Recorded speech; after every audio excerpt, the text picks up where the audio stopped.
Tere! Eelmises matemaatikatunnis esmaspäeval õppisime me teiega juba massiühikuid. Massiühik tähendab siis seda, kui raske on mõni keha ehk mõni kas elusolend või eluta olend. Aga täna räägime teiega sellest, kuidas massi mõõta ehk räägime mõõtevahenditest, milleks on kaal, kaalud ning räägime ka veel kandevõimest. Aga kõigepealt ole hea, mõtle, milliseid kaale tead sina ja mida nendega saab kaaluda.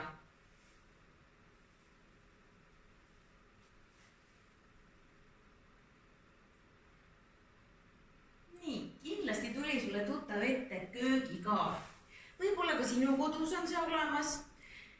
Ja köögikaalu kasutatakse siis toiduainete massi kaalumiseks. Tavaliselt saab nendega mõõta grammides ja kuni seal 50 kilogrammini, et nende siis selline massi mõõtmisvõime ei ole väga suur.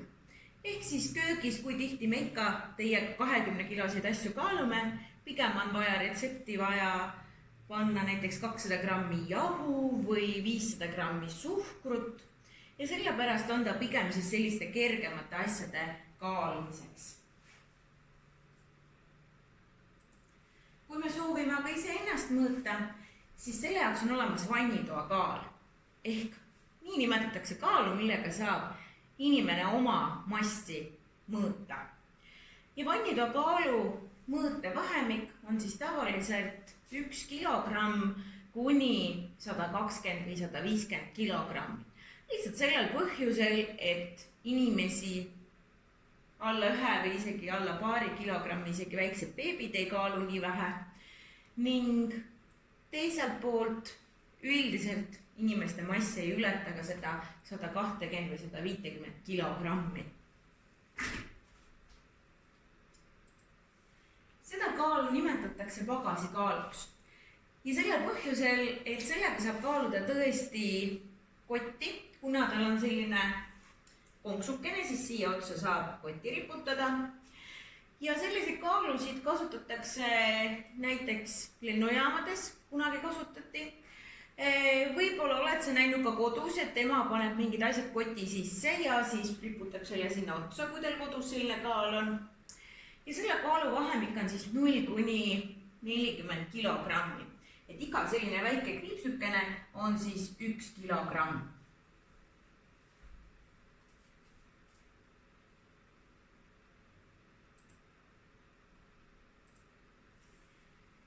Seda nimetatakse poekaaluks. Te olete kindlasti poest õunu või banaane või kartulit või porgandit ostes kasutanud sellist kaalu. Tänapäeval on muidugi juba natukene uhkemad, on uhked nutiekraanid, kus saab juba kõike valida, aga poekaalu põhimõte on see, et sellega saab kaaluda, ütleme kuskil 0 kuni 20 kilogrammi kõige rohkem. Sellepärast, et keegi väga väikestes kogustes poest midagi niiviisi ei osta, tavaliselt alla 20 grammi ei saa osta. Ja suurem vahemik, et me toidupoest tavaliselt korraga üle 20 kilo mingisugust kartulit või porgandit ka ei osta, et siis on juba suuremad kaalud, kui soovitakse midagi rohkem osta.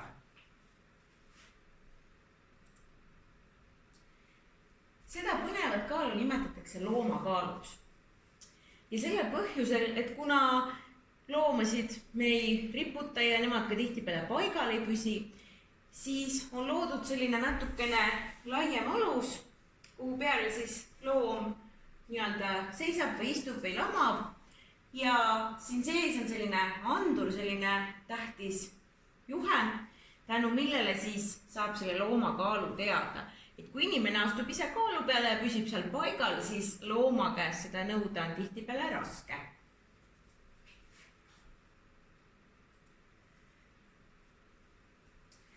Selle kaalu nimi on täppiskaal ja täppiskaal on ta sellepärast, et sellega saab mõõta väga-väga väikseid massiühikuid. Kui sa näed siin seda alltablood, siis siin on 0,0000. See tähendab seda, et sellega võib kaaluda lausa milligramme. Me ei ole teiega veel küll õppinud seda, aga milligramme kasutatakse näiteks ravimite tegemiseks või mingisuguste uute ainete tegemiseks. Ja seal on oluline nii täpne gramm, sellepärast, et kogused ja asjad oleksid õiged. Ja sellist täppiskaalu kasutavad tavaliselt kas ravimitegijad, laborites kasutatakse, apteekides, sellepärast, et mitte kui me porgandit sööme kilode kaupa või grammide suurte 100 ja 200 grammi kaupa, siis ravimeid me tarbime ju hästi väikse koguse ja natukene ja selleks, et need oleksid hästi täpsed ja võimalikult hästi mõjuksid, peab olema selline hästi täpne kaal. Ehk siis selle kaaluga me porgandid ja kartuleid ei kaalu, vaid sellega kaalutakse siis tõesti väga väikseid ja täpseid asju. Aga kui teinekord on vaja midagi väga rasket kaaluda, siis näiteks ladudes, kus kaupa hoitakse, kasutatakse kahvel tõstub kaalu. Ehk siis teisisõnu, kui meil on seal 5 või 6 kasti peal, siis keegi ei jaksa neid korraga üles tõsta ja kuhugi kaalu peale laduda, siis on selline väikene tõstuk, siin all on veel selline kahvli kuju, see kahvel lükatakse sinna kastide alla ja seal sees on jälle andurid, mis kaaluvad selle massi ära. Et näiteks kui keegi tellib oma kauplusesse 100 kilo kartulit, siis sellise kaaluga kaalutakse see välja. See on konksuga kaal, kui te panete tähele, siis siin on lausa mõõtühikuks 3,2 tonni, ehk siis nagu aru saada, saab sellega kaaluda väga raskeid asju. Näiteks, kui on vaja kaaluda mingisuguseid suuri poste, betooni, midagi sellist suurt ja rasket, et sellega toiduaineid ei kaaluta. Mida võiksid tähendada need liiklusmärgid? Te olete liiklustunnis kindlasti nende märkidega kokku puutunud.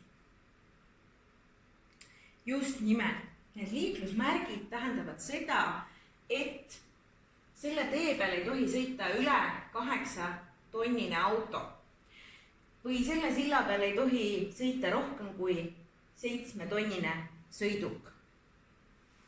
Mis te arvate, miks on oluline see, et on olemas kaalu ehk massipiirangud?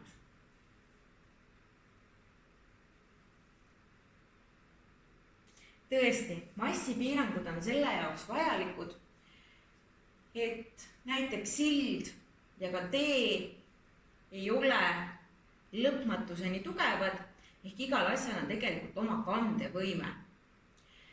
Ja kandevõime tähendab seda, et kui palju see asi jõuab midagi enda peal kanda.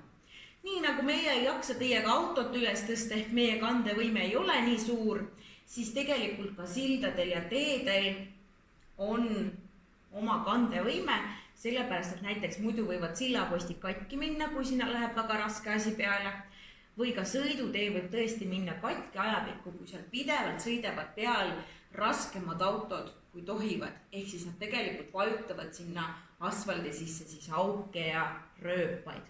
Sellepärast on oluline kandevõime.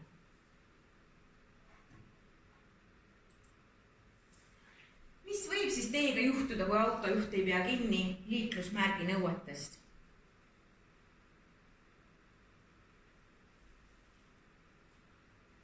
Just nimelt, tee võib katki minna, võib isegi kokku kukkuda, näiteks sillad.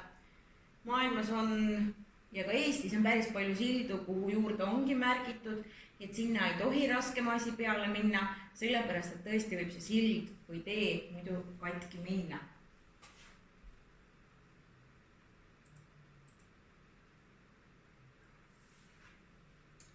Nii, pilli peal on 3 kaalu. Mis te arvate, mis selle kaaluga võiks mõõta?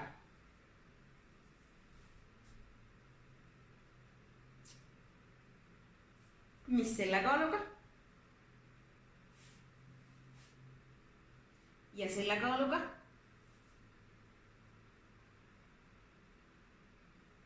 ma usun, et sa arvasid täiesti õige. Siin on tegemist siis köögikaaluga, vannitoa kaaluga ehk inimese kaalumise jaoks ning siin, kui te panete tähele, 10 000 kilogrammi ehk siin on 10 tonni, sellega võiks näiteks kaaluda juba ka autot. Aga nüüd ole hea, palun jätkame töövihikust.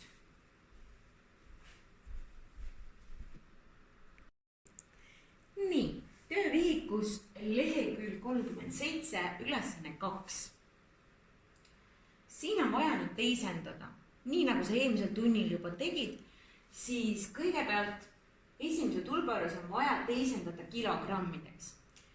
Tuletame kõigepealt meelde seda, et ühes tonnis on 1000 kilogrammi. Ehk siis, kui mul on 6 tonni ja 325 kilogrammi, siis see tegelikult võrdub justkui nii, et 6 tonni on 6000 kilogrammi ja liidan juurde siia 325 kilogrammi, siis kokku saate te palju? 6325 kilogrammi. Nii. Kui mul on vaja teha aga kilogrammideks ja grammideks. Kui mul on vaja teha kilogrammideks ja grammideks. Nii, tuletame meelde, et ühes kilogrammis oli 1000 grammi. Ehk siis, kui mul on 8254 kilogrammi, siis see on 8 kilogrammi ja 254 grammi. Ehk teisisõnu, tuhandelised annavad mulle täiskilogrammid, sajalised, kümnelised ja ühelised annavad grammid.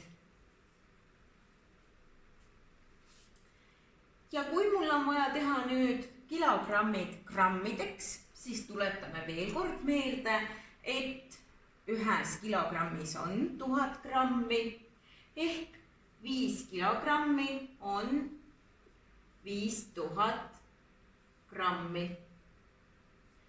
Nüüd, kui sul on kilogrammid ja grammid, siis võrdub see jälle nii. 6 kilogrammi on 6000 grammi ja liidan siia juurde 400 grammi. Nii, ülesanne 3. Igal autol on tehniline pass, kus on kirjas auto andmed. Tõesti, te võite ka kodus küsida ema-isa käest, vaadata teie auto või autode tehnilist passi ja sinna on märgitud 3 tähtsat asja. Sinna on märgitud täismass ehk lubatud suurim kaal, kui autos on inimesed ja asjad. See tähendab seda, et kui meil on üks tühi auto ja me istume sinna 5 sisse ja paneme sinna veel oma kohvrid või muud asjad, siis nii palju maksimaalselt ehk kõige rohkem tohib seal autos selle auto kaal olla. Tühi mass tähendab siis seda, et kui auto on täiesti tühi, autokaal, ehk siis automass, et kui me korjame autost ära kõik üleliigsed asjad ja seal on ainult nii nagu ostes, siis on see tühi kaal. Ja kandevõime näitab siis seda, mitu kilogrammi võib lisada tühjale autole.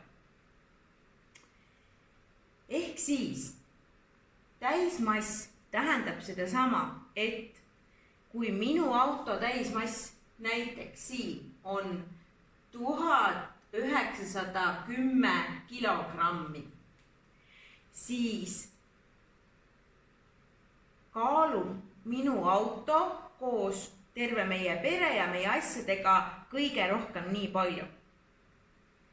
Kui me räägime tühimassist, siis me räägime ainult auto kaalust ja kandevõime tähendab seda, et kui auto tühimass on 1375, siis ma võin nii palju asju ja inimesi sinna ainult peale võtta, kui on tema täismass. Nii, katsun natukene lahti seletada. Kujutame ette, et teie auto tühimass on 1375 kilogrammi. Ja teie pere on 5-liikmeline, täpselt nii palju, kui ühte sõiduautosse mahub. Ehk siis teisisõnu on selline olukord, et enam-vähem keskmiselt kaalub üks inimene, ema-isa natukene rohkem, lapsed vähem. Ütleme niiviisi, et ema-isa kaaluvad 70 kilo. See tähendab siis seda, et 70 kilo pluss 70 kilo. Ja nüüd näiteks sina ja sinu õde ja vend või kes iganes tuli naaber teie auto peale või tuli sõber, teie kaalute keskmiselt näiteks 40 kilogrammi.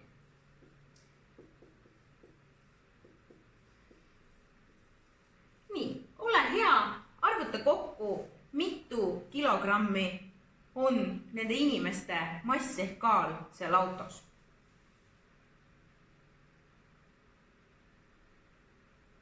Nii, 70 pluss 70 on 140 kilogrammi, 140 pluss 40 on 180, 180 pluss 40 on 220 ja 220 pluss 40 on 260 kilogrammi. Nii palju kaaluvad 5 inimest selles autos. Meie tühimass või vabandust, meie kandevõime,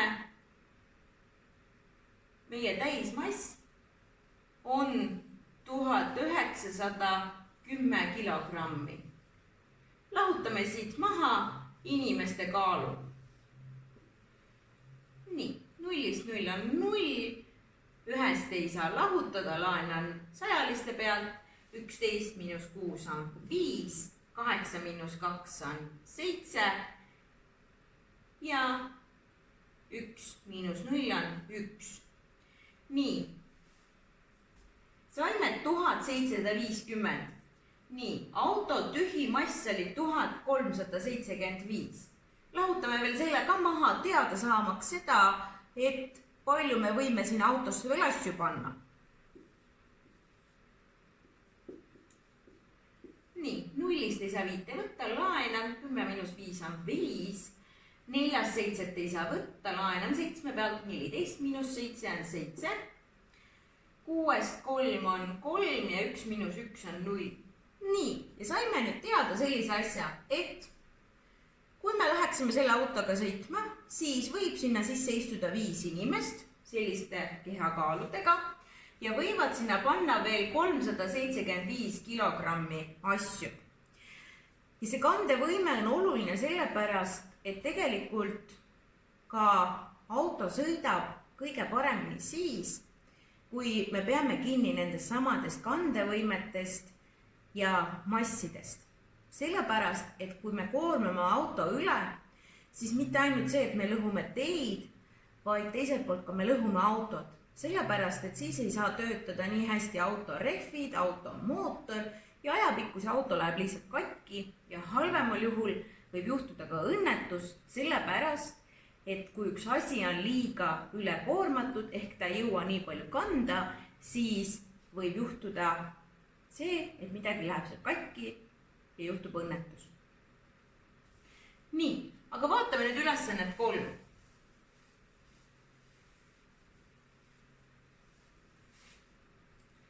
Nii, meie ülesanne on arvutada välja kandevõime.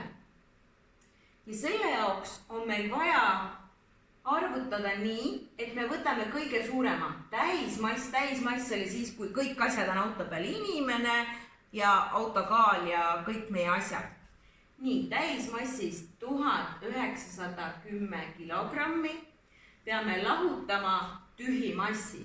Sellepärast, et see on see kaal, kui palju auto kaalub ilma inimeste ja asjadeta. nii, ja miinus 1375 kilogrammi.